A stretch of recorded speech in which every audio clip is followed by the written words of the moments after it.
facing the mirror so I can see the front and the back at the same time. A very strong visual for the person is their clavicle, and if their clavicle is rotated, generally it's also reflective of what's happening from what you're looking at the scapula too. So if you can see there's a large difference in the scapula of the clavicle and how it sits anteriorly, there's likely to be a similar sort of reflection in the posterior view that you can see. With your shoulder range of movement, and we've said, you know, we're looking at range, would you give extra pressure to that movement when you are working through that range? If necessary, yes. Yeah, and when would it be necessary? Test and range. Yeah? So essentially you're trying to see what the end range field looks like. Now, in the other situation, if we talk about our friend here, Josh, who's told me that his shoulder felt like it came out of joint, would I overpress that? No. I'm going to be a lot more gentle and just see what he can do. And if you've seen an acute shoulder dislocation, they don't want to move very far. So they have told you their shoulder came out of joint. That's your working hypothesis. At the moment, you need to be nice and gentle and see. Now, if it is someone who has a shoulder instability problem, but they're heading back to sport, I should be able to overpress all their movements as part of my assessment to clear them for sport. So it depends on the shoulder presentation in front of you, the type of condition, the stage of the condition, and what you're trying to get from that information. All that we are doing at the moment is getting to a stage where we've asked our questions, we've looked at their active range, we've got an idea of where we want to go with this now, and we're starting to think about these different domains. Are they hypermobile? Are they hypomobile? Do they seem to have a strength, coordination, rotator cuff related shoulder pain problem? And now we're going to target our assessment. So, if we think about shoulder stiffness, shoulder hypomobility, lack of movement. So in that scenario, when they have said, my shoulder is stiff, and you've asked them to move in that direction, and they said, that's all I can do, would you overpress this movement now? Yes. And the reason being, what are you trying to decide between? Structural changes. Yes, structural. End field. Yeah, end field. So what if they didn't have a hard end field? What might be driving that lack of Weakness. Weakness. So then they might actually be more the strength component. They've said, I can't move in that direction. We're thinking, oh, they're stiff.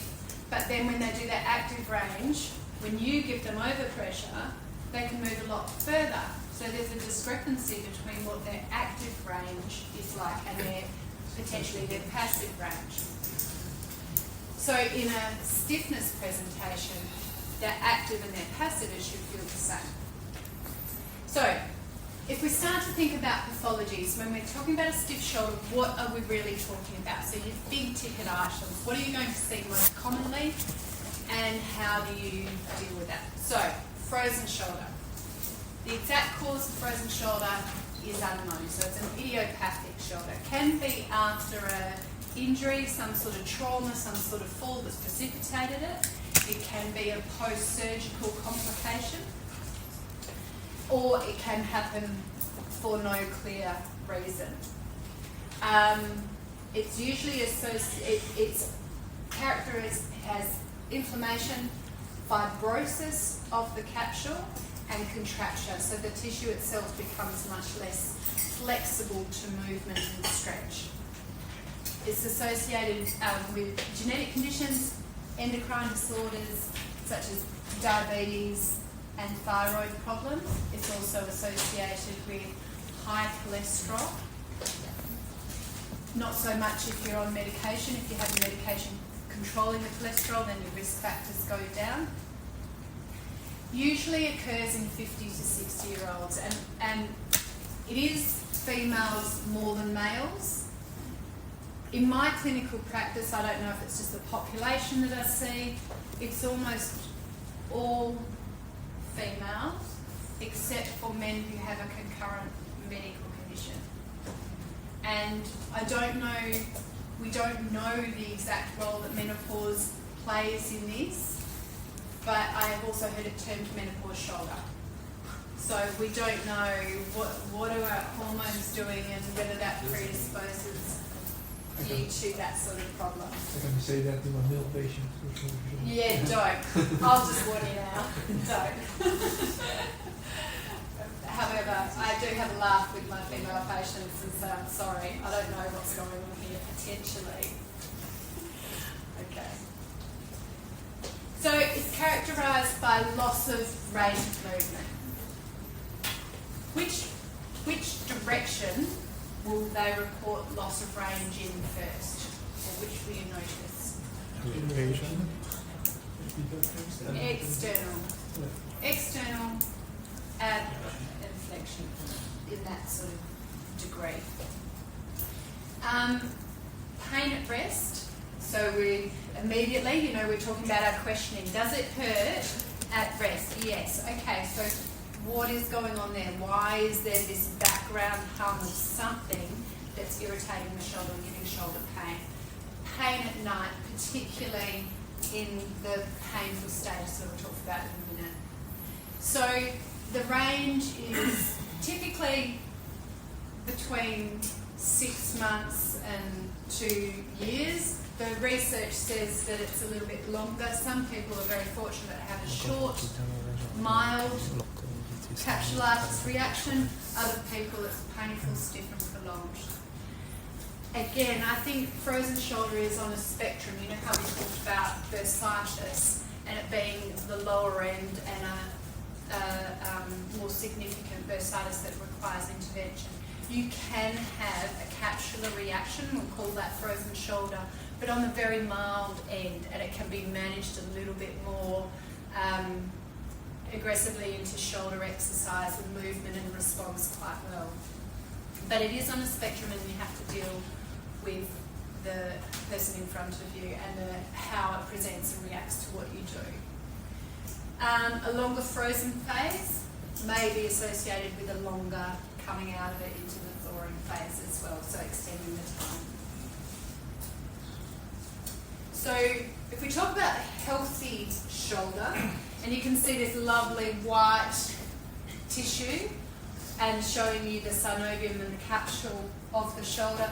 It's lovely and white, and that's a happy shoulder. The blue, the articulate capsule, and the synovium, the yellow, just below it. And also just notice this articulate, the capsule and the inferior recess as well. So that's your normal shoulder.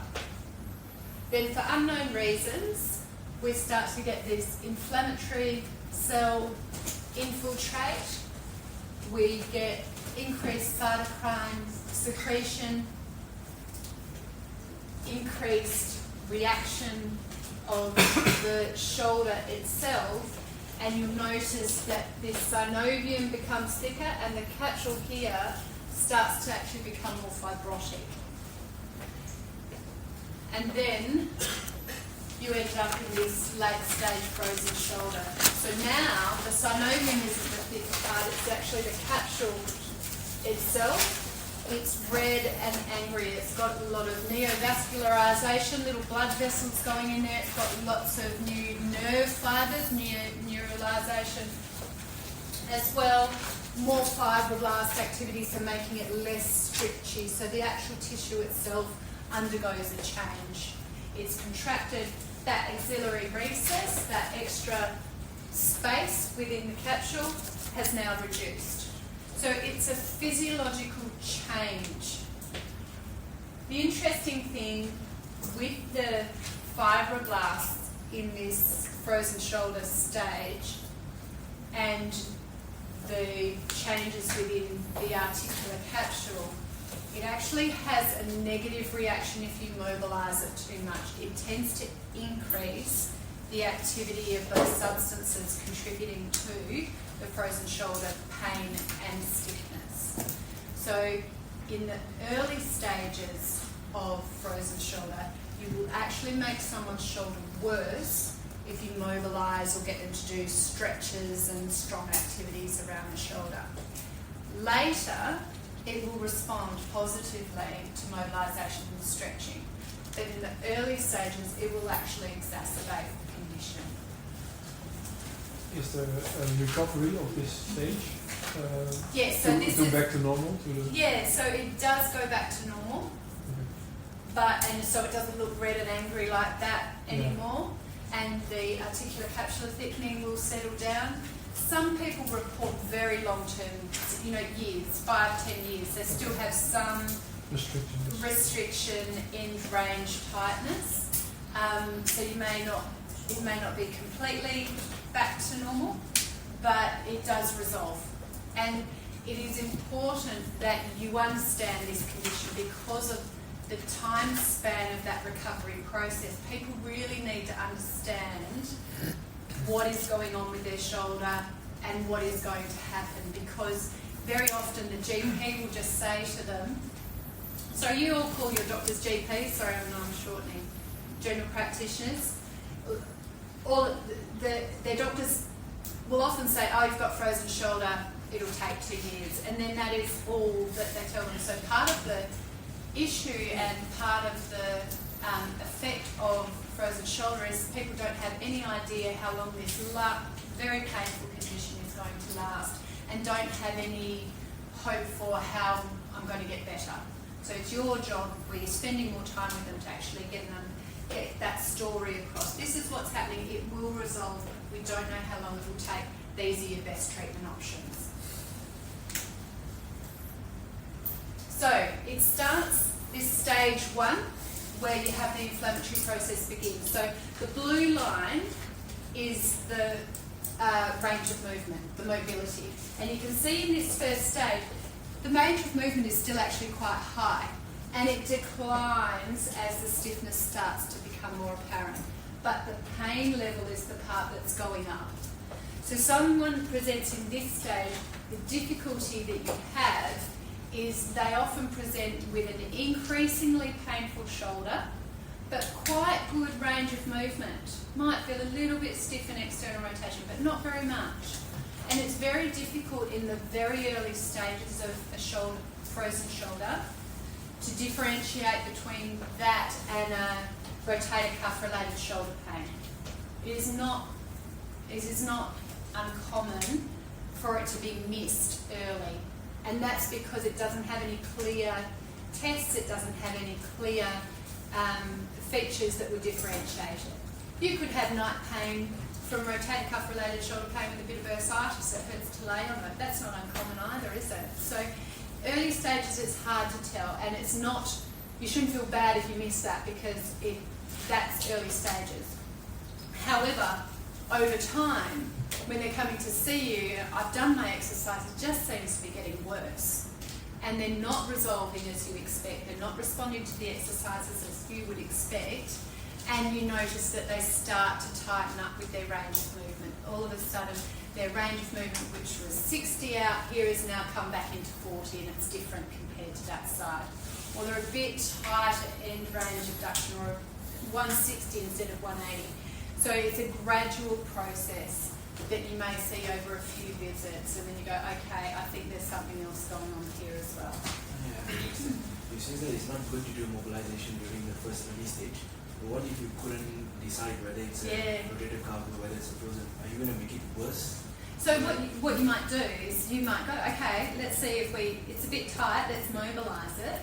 And they come back and my shoulder was so much worse. There would be a little register that that's not a normal reaction.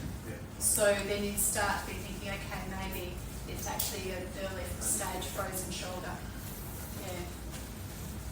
So then it moves into the frozen stage, and by this stage it's obvious. Their pain levels are high, the amount of movement that they have is limited in all directions, but particularly in that external rotation range. And then over time it goes into the thawing process where that reverses, hopefully to 100%. So comparatively, that same person could be presenting with glenohumeral joint osteoarthritis. Now, if someone comes in with stiffness of their shoulder joint, they may have changes to their articular cartilage. Now, many people see people with osteoarthritis of their glenohumeral joint? Yes, no? In my private practice, and I don't know if it's just we're getting better at investigating shoulders and looking for it more, but I'm seeing more of this, and also in earlier ages. A bit similar to the story around the hip. So it's certainly something to have an awareness of. You can also have, and I only have one client who has this issue where they have a vascular necrosis of their humeral head, and he fits typically into, he did a lot of deep sea diving, and that's can affect your humeral head. So generally, the osteoarthritis will also present with stiffness, and if you've got a stiff frozen shoulder, stiff glenohumeral joint from osteoarthritis, that can be difficult to differentiate without imaging. They have significant pain, functional limitation, and disability. So, how to differentiate between them? Both have a loss of range of movement. Both high levels can have are painful, and the only way really you can differentiate is with radiographs. An MRI will pick up a capsular reaction, so we'll pick up a capsulitis. And the other thing that you may be able to differentiate these two, and again this is clinical, not research based, with a frozen shoulder, if you do the clinical tests of just strength, which we'll go through later, but if I do my standard battery of pain provocation, loading the rotator cuff tests, with a frozen shoulder, the tissues that are affected are not contractile tissues, so should be able to produce relatively good strength. With glenohumeral joint arthritis, again, it doesn't affect the muscles. However, when you squeeze muscles around the joint, it compresses the joint. So they may get pain because the rotator cuff is loading the glenohumeral joint surfaces. So that may be another way that gives you a little bit more information. It's certainly not definitive, but it may give you a little bit more information. But it also will give you different information to what you're going to do next. Can they come together as a longer term shoulders patient? I don't know if a true frozen shoulder, but definitely a synovitis. You know, like if you talk about knee osteoarthritis or hip osteoarthritis, they often have a synovitis again together. So the pain around osteoarthritis is often related to synovitis. As a pathological change to the articular capsule, I haven't seen them together, but definitely the synovitis component, yes, definitely. I haven't seen them together. Has anybody else? You have? Oh, there you go. Poor person, that's terrible. And how did they go with resolving, or you're still in the Still in the process. Yes. Has been really 4 months, and range still limited in abduction IVs, external rotation, extremely pain. Yeah. Patient having the frozen shoulder developed post CABG. Oh, okay. Yeah. Then CMIN is after 4 years of post CABG. So he has been having limitation, but he didn't move it too much. Yeah. Then currently he want to play back to his Spanish sport. Yeah. Then he realized that his arms will not lift, so he's looking for That's hard work. Well, you'll be able to fix him in 2 days. So do the people have no loss of strength also No. in the glenohumeral joint? Pain inhibited. More pain inhibited. Or then from Or potentially, yes. Pain inhibited rather than loss of strength.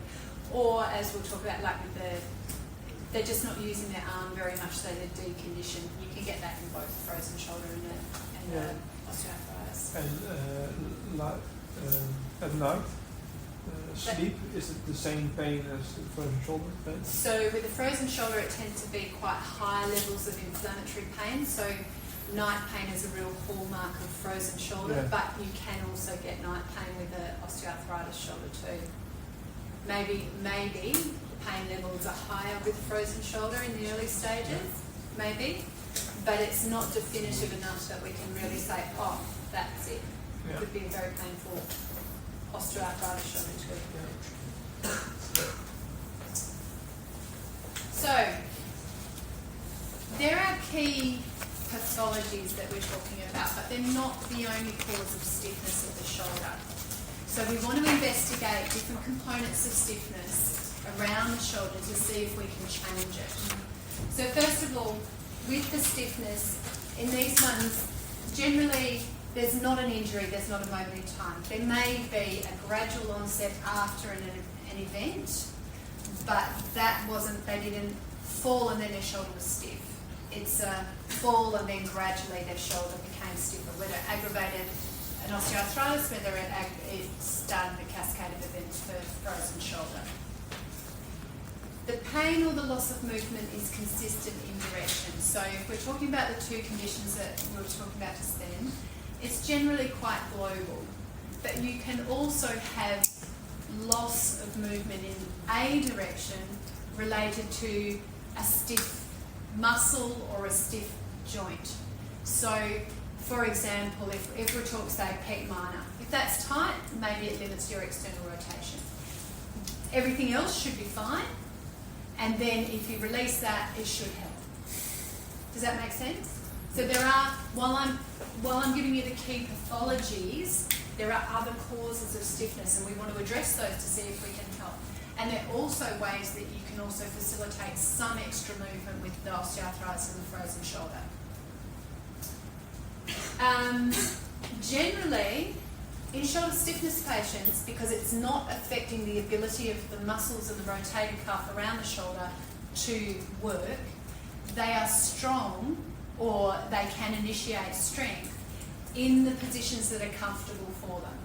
But if you go into end of range movements positions or positions where they feel pain, that muscle power will be inhibited. Does that make sense? But it's not the stiffness, it's the pain that's giving them that problem. It's not a problem with the muscle. They might be tight and also weak at the end of range of movement, or they may not have any pain. Osteoarthritis of the shoulder, as we know with any osteoarthritis condition, you can have those joint changes for a longer period of time, but then the pain may be initiated by some sort of overload or injury that makes the joint more symptomatic.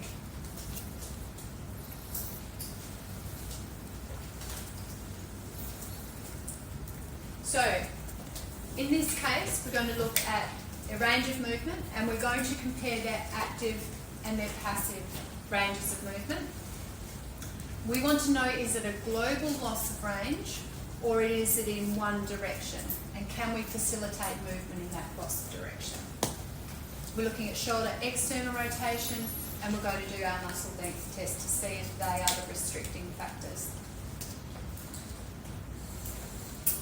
As we've already talked about, the thoracic spine can be involved, and we're going to start to step out on that kinetic chain to see what we can change. So, is the thoracic spine stiff? Is the movement of the scapula part of the problem? Is it the shoulder joint itself that's stiff? Or is it the muscle over the top of all of that that is limiting the movement? So, let's start with our assessment and then we'll do some prac. So can I have someone to be my